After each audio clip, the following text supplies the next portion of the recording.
Hello दोस्तों। मैं पता नहीं दोस्तों दोस्तों क्यों करता हूँ, क्योंकि मेरे को पता है इस चैनल पे बिल्कुल सब्सक्राइबर्स नहीं है। 3 4 10 सब्सक्राइबर्स हैं, जो कि कुछ तो मेरे ही अकाउंट है। एंड मुझे फ़र्क नहीं पड़ता है कि मेरे अकाउंट पे सब्सक्राइबर्स नहीं है। मुझे बस मैक्सिमम चाहिए कि मैं लाइव आने के लिए मेरे पास सब्सक्राइबर्स हो।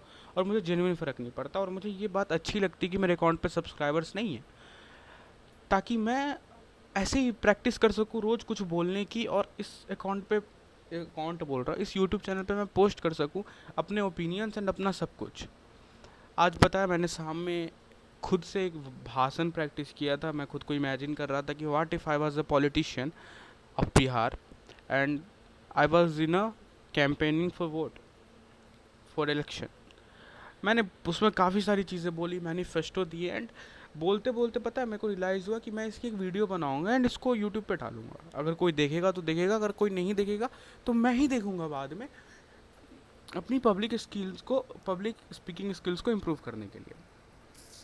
पर पूरा दिन बीत गया एंड मेरे को टाइम नहीं मिला, एंड अभी तुम मेरा हुलिया देख लो। भाई मैं बहुत गंदा दिखता हूँ, आई नो दैट। मैं अभी ना फेस वॉश करा, ना मैंने बाल को ठीक करा, कुछ नहीं करा। मैं आके बस बैठ गया एंड मैं एक इस वीडियो को शूट कर रहा हूँ। मैं भाषण नहीं दे रहा हूँ क्योंकि वो क्रिंज हो जाता। और मैंने अभी इतनी बकबक कर दी, पता है क्यों? क्योंकि ये टॉपिक क्या है तुम्हें पता है? बिहार। जो भी मैंने बकबक की ना, वैसे ही बात को घुमाना, वैसे ही चीज़ें बिहार के इलेक्शंस में होती हैं। अब तुम्हें लगेगा भाई क्या बोल रहा है ये वो, बात करते हैं ना भाई। बिहार क्या है?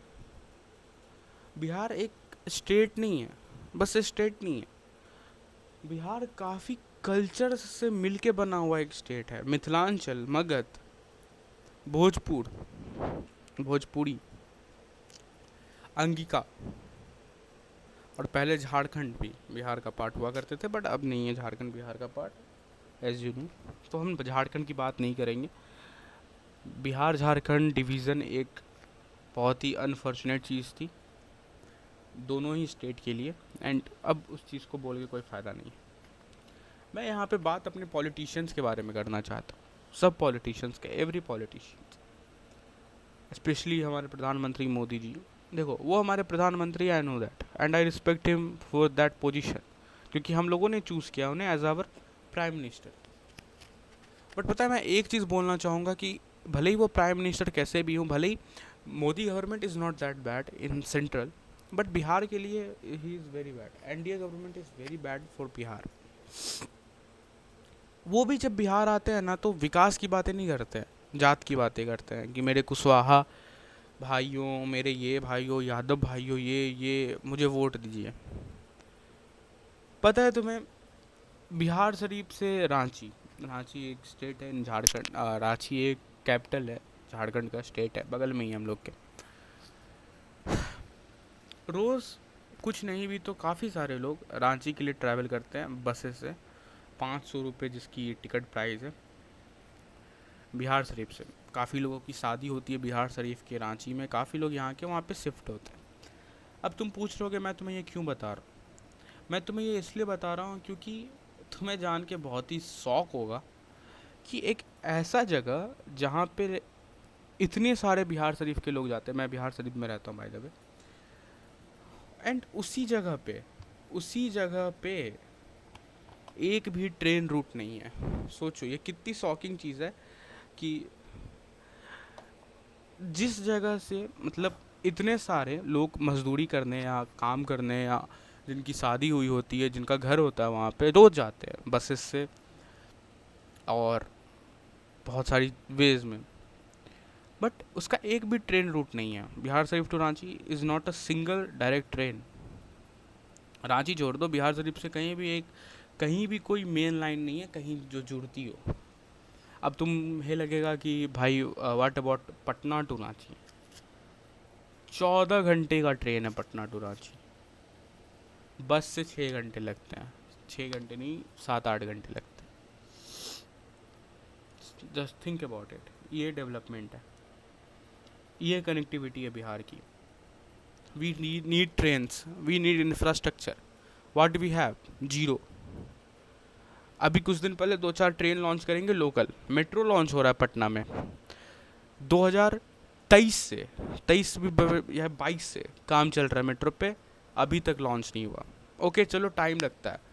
पूरे पटना सिटी की ऐसी फकिंग कंडीशन है ना कि तुम अगर पटना जाओगे यू गोना हेट पटना। ऐसी कंडीशंस हो रखी है मेट्रो की वजह से पटना की। ये इंफ्रास्ट्रक्चर है।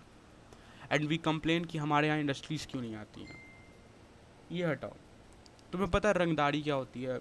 काफ़ी लोगों को पता होगा रंगदारी क्या होती है। पैसे मांगना, बिजनेस ओनर से पैसे मांगना कि आप यहाँ पे बिजनेस कर रहे हो, आप मेरे को, अब मैं डायरेक्ट यहाँ देख के तुम आँख में आँख देख के बात करो।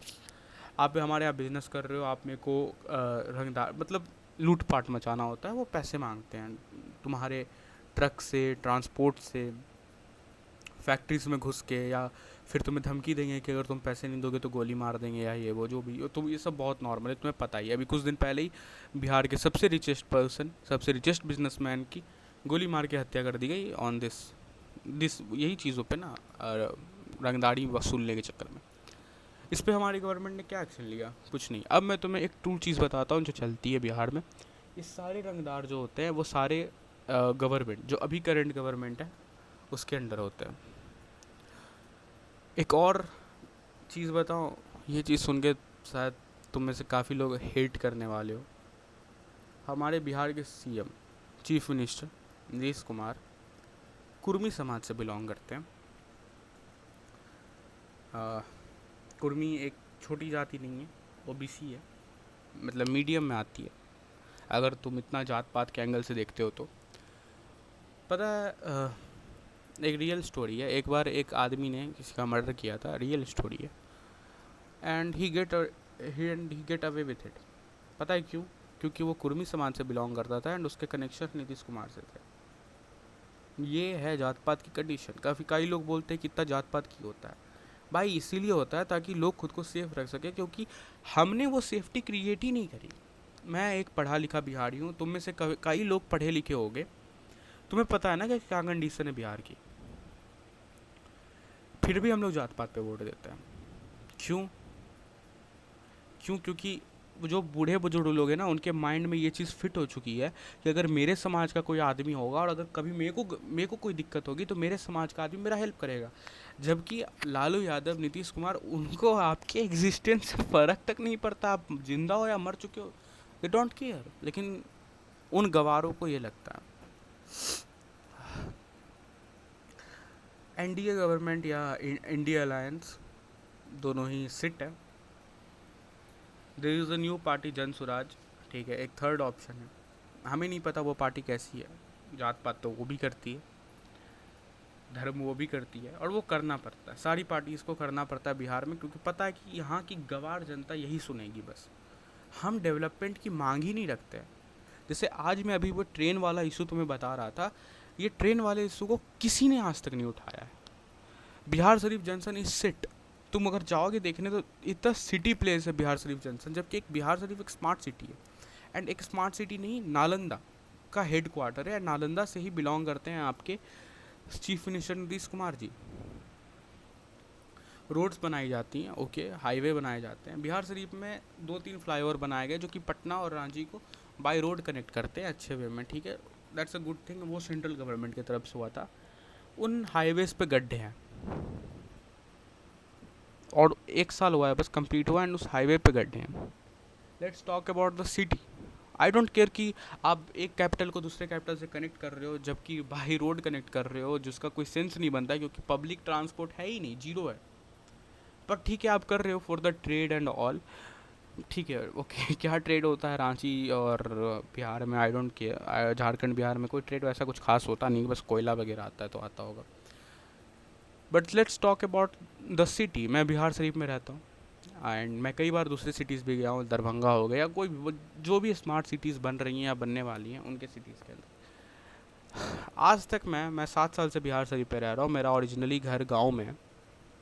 गांव की कंडीशन तो आप छोड़ ही दो, ठीक है। बिहार शरीफ में मैं आज तक 8 बार गड्ढे में गिर चुका हूँ। 8 बार गड्ढे में गिर चुका हूँ। 7 साल से रह रहा हूँ, 8 बार मैं गड्ढे नाले में गिर चुका हूँ। तुम्हें लग रहा होगा मैं क्लमसी हूँ, नहीं। बस मेरे साथ नहीं हुआ है, मेरे दोस्तों के साथ भी हुआ है। एंड इसका रीज़न क्या पता है? नाले में गिरा हूँ एक्चुअली। रोड्स, अगर मैं अभी तुम्हें रोड्स दिखा दूँ ना, मेरी गली की रोड्स दिखा दूँ ना, जो कि कनेक्ट करती है मेन रोड को, इतनी सिटी है। ऐसे एक टाइम पे हम लोग का रोड ऐसा था, अभी भी एक मोड़ है उसके अंदर एम्बुलेंस नहीं आ सकती, जबकि उसके अंदर ना जाने भी तो 60 घर हैं, 60 घर हैं इस पूरे लेन में, लेकिन उसमें एक एम्बुलेंस नहीं आ सकती इन इमरजेंसी सिचुएशन। सोचो। और पूरी गली को तो छोड़ दो जिसमें 200 घर हैं, उसमें भी एम्बुलेंस ढंग से नहीं आ जाएगी, कंजेस्टेड वगैरह में, लेकिन ढंग से नहीं, इतनी रोड खराब है। अगर एक 4 व्हीलर घुसती है ना, पूरा रोड जाम हो जाता है। भड़ाव पर एक इलाका है जहाँ पे इतनी भीड़ जमी होती है कि एम्बुलेंस तक क्रॉस नहीं हो पाते। ऐसी सिचुएशन है बिहार शरीफ की। और इन लोगों को क्या प्रॉब्लम लगता है? दारू, दारू बैन करा था इन लोगों ने, इलीगल बिकता है दारू। जो दारू 300 का बिकता था वो 700 का बिक रहा है। और सारे पैसे पता है किनके हाथ में जा रहे हैं? दारू माफियाओं के हाथ में। और उन दारू माफियाओं के थ्रू कट जा रहा है किसको? गवर्नमेंट को। इसमें फ़ायदा किसका हो रहा है? किसका हो रहा है? दारू माफियाओं का फ़ायदा हो रहा है, गवर्नमेंट का फ़ायदा हो रहा है, इलेक्शन के लिए पैसे जमा हो रहे हैं। बट हमारा क्या फ़ायदा हो रहा है? हमें पता है बिहार उतना टैक्स कंट्रीब्यूट नहीं कर सकता, हमारी जीडीपी ठीक है, बट हम क्या टैक्स उतना कंट्रीब्यूट नहीं करते। लेकिन जिस चीज़ पे हम टैक्स लगा सकते थे वो चीज़ इलीगली बिक रही है, और उसका फ़ायदा बस नीतीश कुमार और गवर्नमेंट उठा रही है, और कोई नहीं उठा पा रहा। ये सिचुएशन है बिहार की। स्कूल्स ले लेते हैं, यूजलेस स्कूल्स। मैं सरकारी स्कूल में खुद गया हूँ भाई, मैं प्राइवेट स्कूल में पढ़ता था, आई वॉज इन 3। मेरे से वहाँ के टीचर 3 क्लास में मैं पढ़ रहा हूँ, मुझसे ही 3 क्लास के बच्चों को इंग्लिश पढ़वाते थे। इतनी बुरी कंडीशन है, मेरे को भी नहीं आती थी, लेकिन मेरे से पढ़वाते थे। जस्ट थिंक अबाउट इट, इतनी बुरी कंडीशन तो थी सरकार, अभी भी है सरकारी स्कूल्स की। बच्चे वहाँ पढ़ने नहीं जाते, फ्री का कुछ पैसा मिल गया, खाना मिल गया, एक डिग्री मिल गई, बस दैट्स इनफ। बस एक डिग्री मिल गई, बस वही है, बिहार बोर्ड की डिग्री मिल गई, बस बात ख़त्म। वही स्कूल की लाइफ है। और उन बच्चों को कितनी दिक्कत होती है। एंड ये मैं तुम्हें बता रहा हूँ, मेरे दोस्त हैं काफ़ी भाई जैसे, जो कि बिहार बोर्ड से पास आउट हुए। जब वो पास आउट हुए बिहार बोर्ड से ना, तो वो कॉलेज गए बीसीए वगैरह करने। तो वो बीसीए वगैरह करने गए ना, तो वो कहते हैं कि यहाँ पे सब इंग्लिश में पढ़ाते हैं। ठीक है, तुम्हें लग रहा होगा कि ये तो गलत है क्योंकि इंग्लिश में पढ़ा रहे हैं इंडिया में। नहीं, गलत नहीं है। अब क्या पाइथन को क्या बोलेंगे? सर्प? नहीं ना, पाइथन एक कोडिंग लैंग्वेज, उसको वही बोलेंगे। नहीं समझ में आ रहा था उन लोगों को। इतनी पुअर एडुकेशन मिलती है बिहार के स्कूल्स में। कहाँ से स्किल सीखेगा बिहार का यूथ? कहाँ से कुछ सीखेगा? ठीक है, आई एम ग्रेटफुल कि मेरे माँ बाप ने मेरे को प्राइवेट कॉलेज में प्राइवेट स्कूल्स में डाला, बट सब लोग तो इतने ग्रेटफुल नहीं होते ना। ये कंडीशन है बिहार के एजुकेशन सिस्टम की। हेल्थ केयर की बात करते हैं, सरकारी स्कूल, सरकारी hospitals fucking useless, fucking useless. Doctors fucking useless.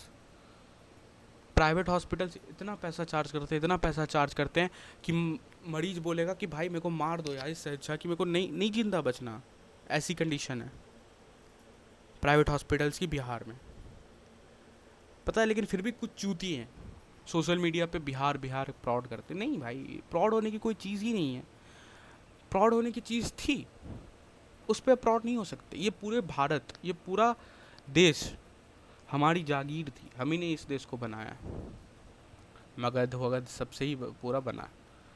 लेकिन उस चीज़ को लेके हम आगे नहीं बढ़ सकते। लेकिन मैं एक चीज़ बोलना चाहूँगा, ये महाराष्ट्र के कुछ दल्लों को, माधर चौधों को, जो बिहारियों को मारते हैं, बुली करते हैं, रेसिस्ट बनते हैं, याद रखना भड़वो कि तुम्हारी औकात भी ना इन फॉरेन कंट्रीज़ यही है। तुमने कुछ एक्स्ट्रा उखाड़ा नहीं है, ठीक है दल्लो, तुमने कुछ एक्स्ट्रा उखाड़ा नहीं है। So stop being proud of your dead Kings and everything else. ठीक है, तुम आज अगर छत्रपति शिवाजी महाराज जिंदा होते ना, तो वो ये सब देख के ना कितना हर्ट फील होता कि एक स्वराज्य, हिंदवी स्वराज्य, जिसके लिए उन्होंने इतना लड़ा, उनके बच्चे ने लड़ा, उसके बाद पूरे वंश ने लड़ा, शाहजी राजे भोसले ने शुरू किया, एक हिंदवी स्वराज का सपना ऐसा मिट्टी में मिल रहा है कि अपने ही भाई जो एक लैंग्वेज नहीं बोल पा रहे उनको मार पीट रहे हैं। बताओ, ये हिंदवी स्वराज बनाया आप लोगों ने। यही सपना था क्या उनका? नहीं, ये सपना नहीं था उनका। पर क्या कर सकते हैं भाई, पलायन होते रहेगा, हमेशा ऐसा ही रहेगा।